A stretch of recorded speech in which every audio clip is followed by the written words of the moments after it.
অর্জুন সিং এর গ্রেপ্তারি পরোয়ানা নির্দেশের পরে জানে শেষ তৃণমূল কর্মী। বাড়ির পাশে নেশা করার সময় পিছন থেকে বন্দুক চালিয়ে জানে শেষ করা হয়েছে বলে মনে করা হচ্ছে। জানা গিয়েছে ওই যুবক তৃণমূল করত। তৃণমূলের অনুষ্ঠানেও তাকে বেশ কয়েকবার দেখা গিয়েছে, আর সেখানেই উঠতে শুরু করেছে প্রশ্ন। সাত সকালে কামারহাটি পৌরসভার ৩৫ নম্বর ওয়ার্ডের অন্তর্গত বেলঘরিয়ার রাজীবনগর এলাকায় উদ্ধার এক যুবকের দেহ। জানা গিয়েছে নিহত যুবক রেহান ইয়ান্তুল্লাহ, বয়স আনুমানিক ৩০ থেকে ৩৫ বছরের আশেপাশে। মঙ্গলবার রাতে বাড়ির পাশে নেশা করার সময় পিছন থেকে বন্দুক চালিয়ে জানে শেষ করা হয়েছে বলে প্রাথমিক অনুমান।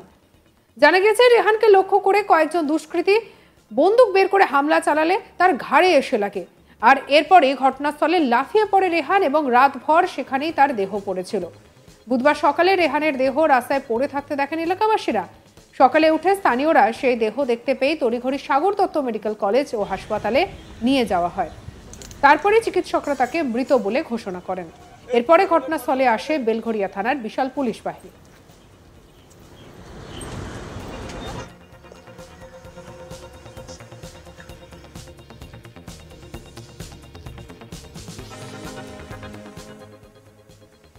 এ বিষয়ে রেহানের মা কি বলেছেন শোনাবো। हमारा साथ उसको बीवी से सब बात पूछिएगा, सब बता देगा। समझे? दुश्मनी हमारा लड़का के था, वह सुशांतो के लड़का से था दुश्मनी। एक बार पहले ही मारा था हमारा लड़का के, बहुत मारा था अकेला पाके। जब सब ब्रिज के आदमी सब पारा के आदमी दौड़ा ना, तब छोड़ दिया। समझे? उसी से दुश्मनी था। मारता था कि तुम यहाँ से भागो, तुम यहाँ कॉन्टेक्ट काहे करता है, सब घर द्वार बनाता है, खाता हाथी करता है, जमीन के दलाली करता था सुशांत के बेटा। वो है आपको बाड़ी बनाना है तो आप पैसा देते थे, आपको बाड़ी बना देता था। उसको वो है तो उसको बना देता था, यही काम था उसको। कल मलाली से आया, इतना समय में मलाली गया था, 10 दिन के बाद आया। ताले सब सेटिंग करके सबके पिया खिया के सब सेटिंग करके ऐसे किया है। रात में घटना किया है, कोई नहीं जानता कि कितना बजे किया। कितना बजे सुना? सुबह में हम देखे, बाहर निकले है ना तो बाहर के आदमी बोला कि ओ काकी माँ रेहान दाचे का, तो वही हम देखलम আমার বাবু নেই, এই পিছনে গলি, এখানে গলি আছে, বোতল সে মার। খবর পেয়ে ঘটনাস্থলে আসেন ব্যারাকপুর পুলিশ কমিশনারেটের ডিসি নর্থ অনুপম সিং সহ পুলিশের শীর্ষ কর্মকর্তারা। অনুপম সিং জানান, একটা হামলা চালানোর ঘটনা হয়েছে, কিন্তু কি করেছে, কারা করেছে সেটা এখনো তদন্তের বিষয়।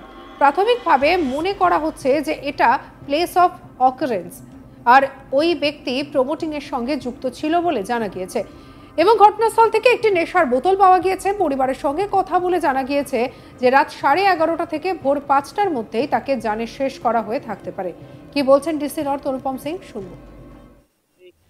একটা গুলি লেগেছে, ওটা আমরা জানতে পেরেছি। বাকি কে করেছে, কি হয়েছিল, ইনভেস্টিগেশনে তদন্ত সাপেক্ষে।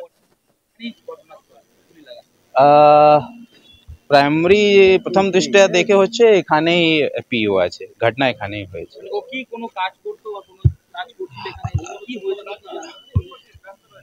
না? জেনারেলি এখানে বসে আপনার গল্প করছিল, একটা মদের বোতলও পেয়েছে, তো মেবি মদ খাচ্ছিল বা ওটা হবে। জেনারেলি ওনারা প্রমোটিং ওরই করে, যা ওনার ফ্যামিলি মেম্বার থেকে শুনতে পেরেছি।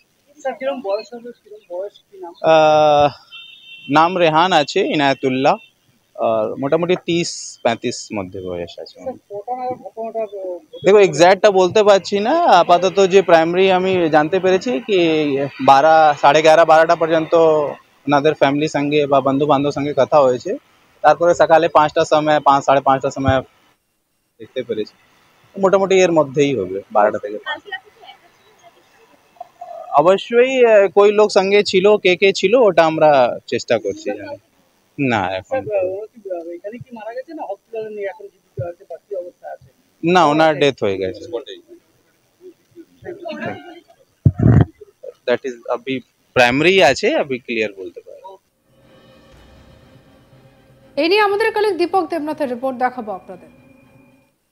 দেখো, গুলি করে খুন করা হয়েছে এক যুবককে, প্রাথমিক তদন্তে পুলিশের এমনটাই অনুমান। এবং এই ঘটনাকে কেন্দ্র করে রীতিমতো চাঞ্চল্য ছড়িয়েছে কামারহাটি পৌরসভার ৩৫ নম্বর ওয়ার্ডের অন্তর্গত বেলগড়িয়ার রাজীবনগর এলাকা।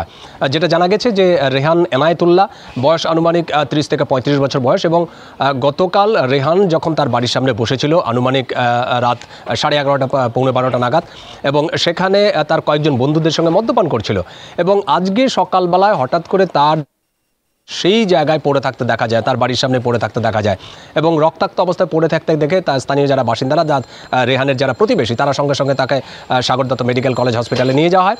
সেখানে তাকে মৃত বলে ঘোষণা করা হয়। এবং এটা জানা গেছে যে রেহান একজন তৃণমূল কর্মী বলেই পরিচিত, এবং তৃণমূলের বিভিন্ন অনুষ্ঠানে তাকে দেখা গিয়েছে। সামাজিক মাধ্যমে যে সমস্ত ছবি ভেসে উঠেছে। ঘটনাস্থলে যখন খবর পায় পুলিশ ঘটনাস্থলে পুলিশের শীর্ষ কর্মকর্তারা চলে আসে, এবং ঘটনাস্থলে আসে ব্যারাকপুর পুলিশ কমিশনারেটের ডিসি নর্থ অনুপম সিং। তিনি যেটি জানিয়েছেন যে পারিপার্শ্বিক কিছু এভিডেন্স এবং তার পরিবারের লোকেদের সাথে কথা বলে তার যেটি মনে হয়েছে বা প্রাথমিক তদন্তে যেটি উঠে এসছে, যে গতকাল রাত 11:30 নাগাদ তার পরিবারের সঙ্গে কথাও হয়েছে, এবং সেই থেকে ভোর 5টা এই সময়ের মধ্যে তাকে খুন করা হয়ে থাকতে পারে, এবং খুন করা হয়েছে বলেই প্রাথমিকভাবে অনুমান। এবং ঘটনাস্থলেই মানে অন্য কোনো জায়গা থেকে তাকে ফেলে দেওয়া হয়েছে কিনা, মানে খুন করে সেটি উড়িয়ে দিয়েছেন। তিনি বলেছেন যে এই জায়গাটাই তাকে খুন করা হয়েছে বলে প্রাথমিক তদন্তে এখনো মনে হচ্ছে, এবং সেখানে রক্তাক্ত রয়েছে, এবং একটি গুলি তার শরীরে লেগেছে, সেটিও সেই পুলিশের শীর্ষ কর্মকর্তা জানান। এবং তিনি বলেছেন যে ঘটনাস্থল থেকে একটি মদের বোতল উদ্ধার করা হয়েছে, এবং যেটি মনে করা হচ্ছে যে বেশ কয়েকজন বন্ধু তাদের সঙ্গেই রাতে মদ্যপান করছিলেন, এবং সেই সময়েই কয়েকজন দুষ্কৃতী এসে তাকে খুন করে বলে অভিযোগ। এখন দুষ্কৃতী এসেছিল নাকি যে সব বন্ধুদের সাথে তিনি মদ্যপান করছিলেন তাদের মধ্যেই কেউ তাকে গুলি করলো কিনা, এটি এখনও পরিষ্কার নয়। কোনো ব্যবসায়িক শত্রুতামি আছে কিনা সেটি এখনো পরিষ্কার নয়। এবং পুলিশ জানিয়েছে যে ওই ব্যক্তি অর্থাৎ রেহান একটি প্রমোটারের বিজনেসের সাথে জড়িত, সুতরাং সেখান থেকে সেই ব্যবসায়িক শত্রুতা থেকেই কি তাকে খুন করা হয়েছে সেটিও এখনো পরিষ্কার নয়। সমস্ত কিছুটাই প্রাথমিক তদন্তের রয়েছে, এবং পুলিশ এর বেশি কিছু বলতে রাজিও নয়। যদিও পুলিশ বলছে যে আমরা খুব শিগগিরই ইনভেস্টিগেশন তারা শুরু করে দিয়েছে, এবং খুব শিগগিরই এই ঘটনার সাথে যারা জড়িত বা যারা অভিযুক্ত তাদেরকে গ্রেপ্তার করা হবে বা তাদেরকে ধরা হবে। এবং যদিও এই ঘটনায় কিন্তু রীতিমতো চাঞ্চল্য ছড়িয়েছে। এখন প্রশ্ন হচ্ছে যে রাত 11:30 বা 12টা থেকে ভোর এই যে সময়টা সারা রাত ধরে পড়ে রইল, অথচ বাড়ির কেউ জানলেন না বা প্রতিবেশী যারা আছে তারাও কেউ জানলেন না। আজকে সকালবেলায় ঘুম থেকে উঠে যখন প্রতিবেশীরা জানতে পারলেন তখন তাকে থানায় নিয়ে যাওয়া হয়, এই সাগর দত্ত মেডিকেল কলেজে নিয়ে যাওয়া হয়। কিন্তু পুলিশ জানিয়েছে যে থানা মানে হসপিটালে নিয়ে যাওয়ার পরে নয়, হসপিটালে নিয়ে যাওয়ার আগে ঘটনাস্থলেই তার মৃত্যু হয়, এবং পরবর্তীতে তাকে হসপিটালে নিয়ে যাওয়া হয়। সুতরাং পুরো ঘটনায় এখনও রহস্য এখনও রয়েছে, এবং ঘটনায় আদৌ কী হয়েছে, ওই এলাকায় সিসিটিভি আছে কিনা সেগুলো খতিয়ে দেখা হচ্ছে, এবং পুলিশ তার তদন্ত শুরু করেছে। সঙ্গে রাখুন আজ তাক বাংলার ইউটিউব চ্যানেলকে। অন্যান্য খবরের জন্য লাইক করুন, শেয়ার করুন, সাবস্ক্রাইব করুন। আমরা রয়েছে হোয়াটসঅ্যাপে, ফলো করুন আপডেটেড।